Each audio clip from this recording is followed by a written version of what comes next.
Shanna here. Welcome to my channel all about finding joy while learning to live well with autoimmune disease. I am so glad to have you here. So today I'm going to be talking about sleep tips, improving your health through improving your sleep. And sleep is not only incredibly important when it comes to overall health and wellness, it's especially important when it comes to autoimmune health and wellness. Sleep was one of those things that was such a huge game changer for me and my autoimmune wellness story. It's one of those things that I needed to get in check in order to start feeling better, in order to start seeing improvement with my autoimmune symptoms. As important as nutrition is and managing stress is, sleep is so incredibly important. So I'm going to give you some tips today to help you improve your sleep. Before we jump into all of the sleep tips, I want to remind you that getting a good night's sleep will not only improve immune function, it will also improve things like digestion, blood sugar regulation, endocrine function, fatty acid balance, brain and nervous system, detoxification, and maintaining a healthy weight. Also, I wanted to read you a couple of quotes, what some experts say about sleep. This is Dr. Matthew Walker. He is the professor of neuroscience and psychology at UC Berkeley. He wrote this incredible book, Why We Sleep. If you haven't already read this, if you're interested in sleep and why we need it, I highly encourage you to check out this book. I will put a link down below. So Dr. Walker said this: every physiological system in the body, so every physiological system in the body and every single operation of the mind is wonderfully enhanced by sleep. Also, since I'm talking about sleep in relation to autoimmune health and wellness in particular, here's a quote from one of my favorite books, The Autoimmune Wellness Handbook. It is a DIY guide to living well with autoimmunity by Mickey Truscott and Angie Alt, and they say this: excess inflammation, less cellular regeneration and repair, lowered immunity, and imbalanced hormones can be the outcome of too little rest. Even if you have addressed dietary issues and made other lifestyle changes, they won't be effective if you aren't sleeping properly. And last but not least, Dr. Sarah Ballantyne, one of my favorite go-to experts when it comes to the autoimmune protocol and autoimmune health and wellness, she says in the Paleo Approach this: lack of adequate sleep has been associated with increased morbidity and mortality from all causes. This means that if you consistently don't get enough sleep, you have a much higher risk of getting sick and dying. Period. Okay, so tip number one, prioritize sleep. So it really is important. It's up to us that we schedule time for sleep, that we make time for sleep, that we set boundaries so that we're not overscheduling ourselves in the evenings or overscheduling ourselves too early in the morning, and to protect our schedule as well to make sure that we're getting enough quantity of sleep. So next tip, create an evening routine. Create a calming evening routine. It's unrealistic to think that we can go all day and then crash and sleep, right? It's really important that we teach our body, that we teach our minds to slow down in the evenings, to settle down. And we can do that by creating a calming, relaxing evening routine and by scheduling that couple of hours in the evening before bed to unwind and to do things that are relaxing and that encourage us to calm down. So what to include in your bedtime routine? Well, it's going to look a little bit different for everybody, and I encourage you to find things that really help you personally relax and unwind in the evening. Some ideas include take a warm bath or a shower at night. So taking a warm bath or shower at night can encourage sleep through promoting blood flow, calming the nervous system, and lowering the body temperature after getting out of the bath or shower. Dim the lights in the evening. Dimming the lights in the evening can really be a signal to your body like, hey, it's time to start unwinding, it's time to start calming down, it's time to start settling in for the evening. Next, have a consistent bedtime. So it's important that just as we schedule a time to wake up, that we're scheduling a time to go to sleep. It's important as you schedule that bedtime to back up 1 or 2 hours and start to unplug from electronics, start to unplug from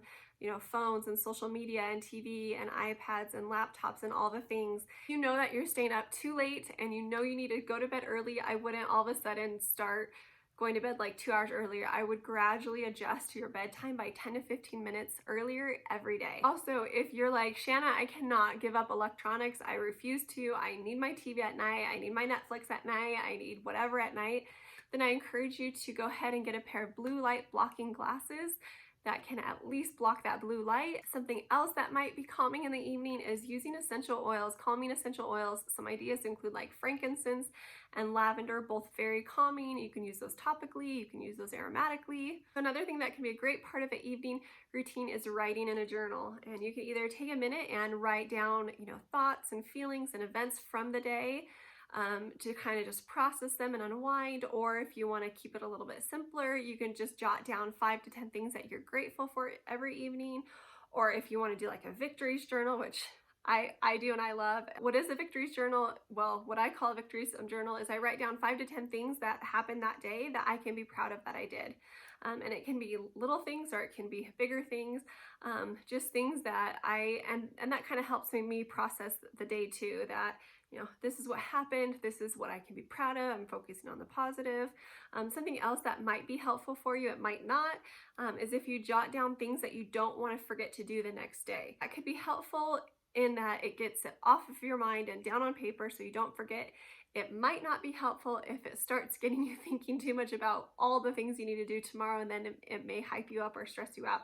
So you just kind of have to know yourself and kind of take it day by day. Another idea for a relaxing part of an evening routine is deep breathing and or meditation. So there's a lot of different deep breathing techniques. If you're feeling particularly stressed, one that I personally love is called alternate nostril breathing. It's really easy to do. Even just a couple minutes of it really helps calm my nervous system. If you don't already know how to do it, I will put a link down below that just explains it really simply. Another thing that you can do is use an app like Calm or Headspace. They have evening meditations, they have sleep meditations, and they just kind of guide you through. So one more idea for part of a relaxing bedtime routine is to read.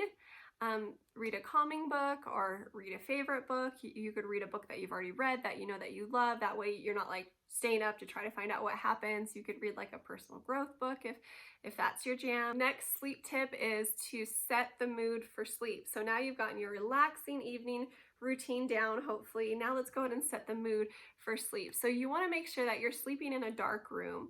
You could use blackout curtains. You want to make sure you don't have electronics in your room. If possible, get the TV out of the room. I know it's hard. Been there, done that. I haven't had a TV in our room for almost a year now, and it's been great. Laptops out, iPads out, phones out.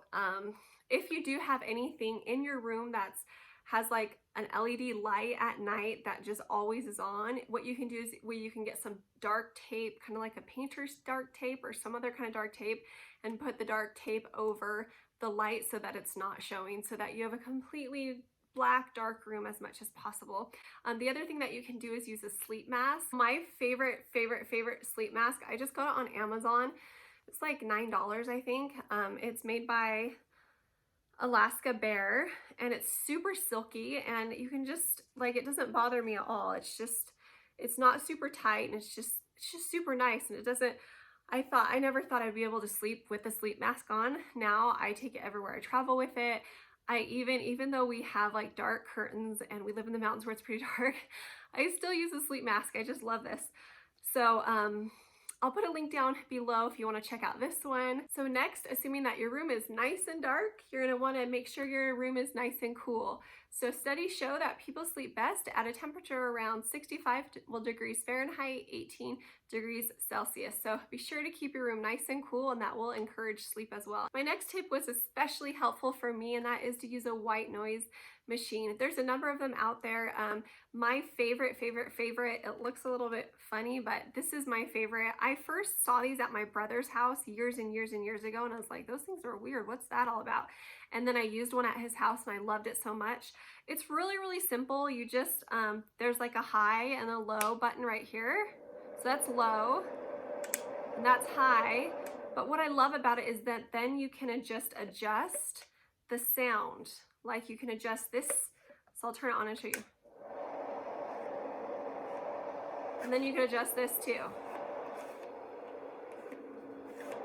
I like it on like full blast. But anyway, I love these. I got mine on Amazon. I thought they were pretty darn pricey for my tastes, but I will say that they last for years and they have an amazing warranty. So I didn't have the box.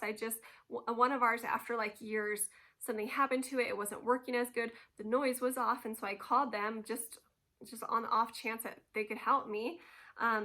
There's like a model number on the bottom, and you just give them the numbers on the bottom, and they sent us a brand new one. We did have to send back our old one, but they sent us a brand new one free of charge. So this, I think it's like $44, which I know that's kind of pricey. I thought it was pricey, but again, they last for years and I love the sound that they make. I'll put a link on Amazon if you're interested. If not, I know that there's a lot of white noise apps. So I actually bring this everywhere when I travel, but if you don't have room, if you're like, you're crazy, Shanna, you can get a white noise app on your phone. Again, I do not recommend keeping your phone in your room at night. Please don't.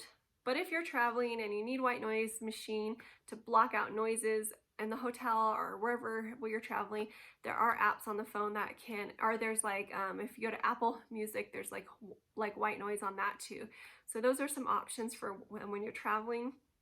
Walmart, I've seen they have like cheaper noise machines too. They have like nature sounds. They have all kinds of sounds. At night, I like just white noise. So white noise machines can be especially helpful too for blocking out noises, not only outside your home, but inside your home. If you have family members or loved ones in your home who stay up late for whatever reason, these can really be helpful in blocking out noise that they're making. Next, for sleep tips, cultivate daily habits that help encourage better sleep at night. So did you know that there's things that you can do in the morning and in the daytime to actually improve your sleep at night?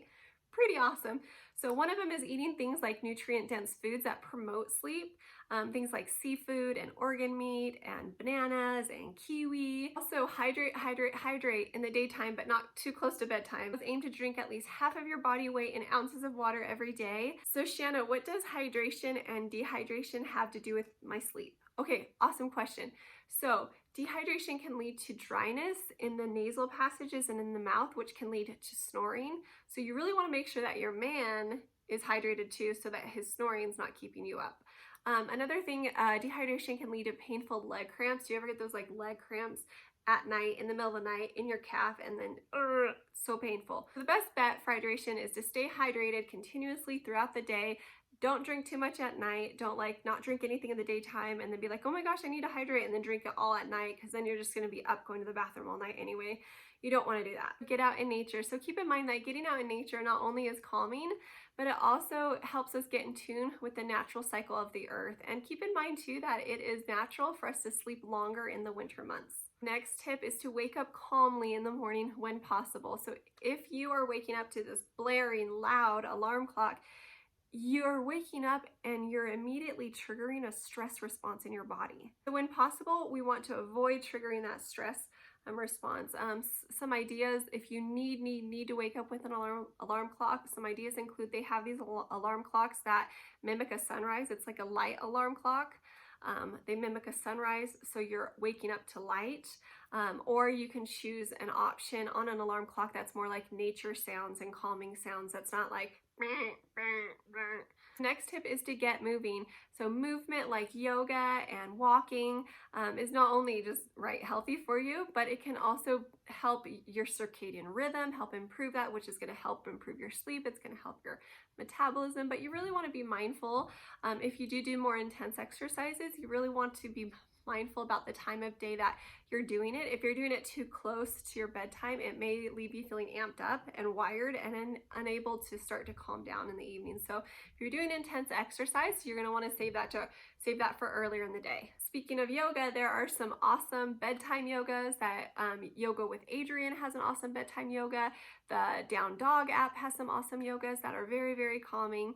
So that can be a great option if you're struggling to wind down at night also. Next, consider napping. So even taking short naps can be wonderful for brain health and just overall health in general. But you really want to make sure that you're not napping past 3 p.m. because napping later in the day, as we know, can interfere with how we sleep that night.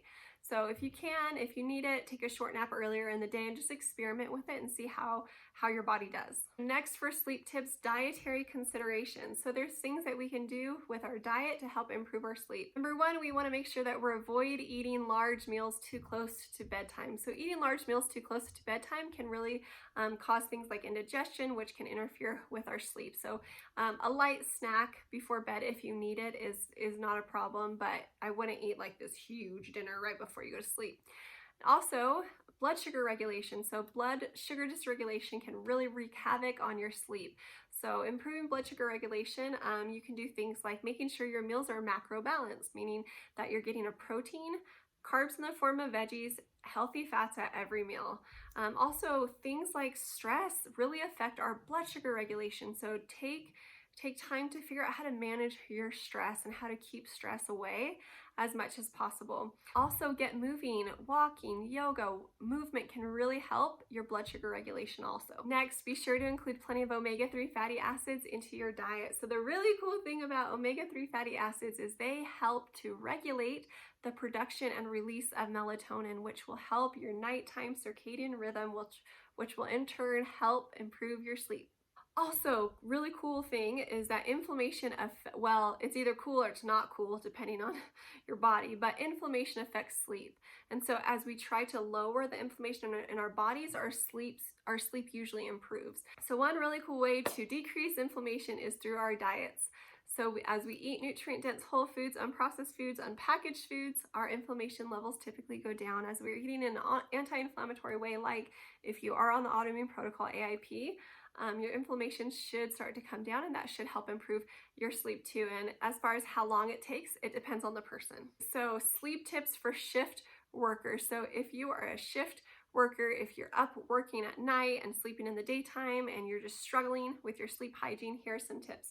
Number one, try to make a consistent schedule as much as possible. Go to sleep at the same time every day, have your evening routine at the same time every day, wake up at the same time every day.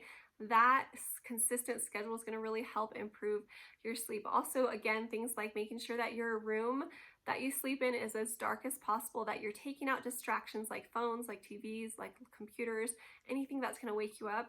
For sure, use a noise machine to help block out noise from outside and inside the home. I hope these tips help you. Please know that if you're struggling with insomnia, if you're struggling with sleep, my heart is with you. I struggled with it heavily at my rock bottom when I was so sick, and it was really hard, and I'd get anxious in the evening as it was time to, go to sleep. I'd be like, oh, not again, I don't want to.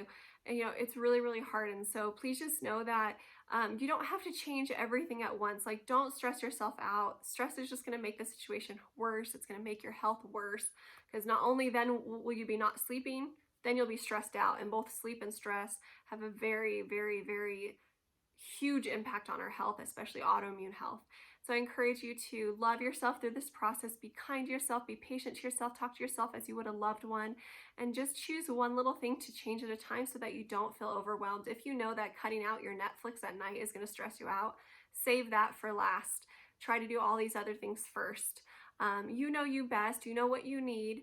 And these are just tips to hopefully help you in your journey, help inspire you.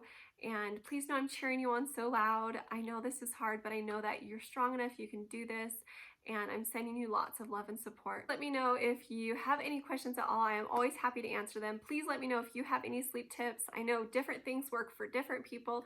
So if you have anything that you're like, oh my gosh, this totally worked for me, please drop it in the comments so that we can all learn from each other. And I hope you enjoyed this video.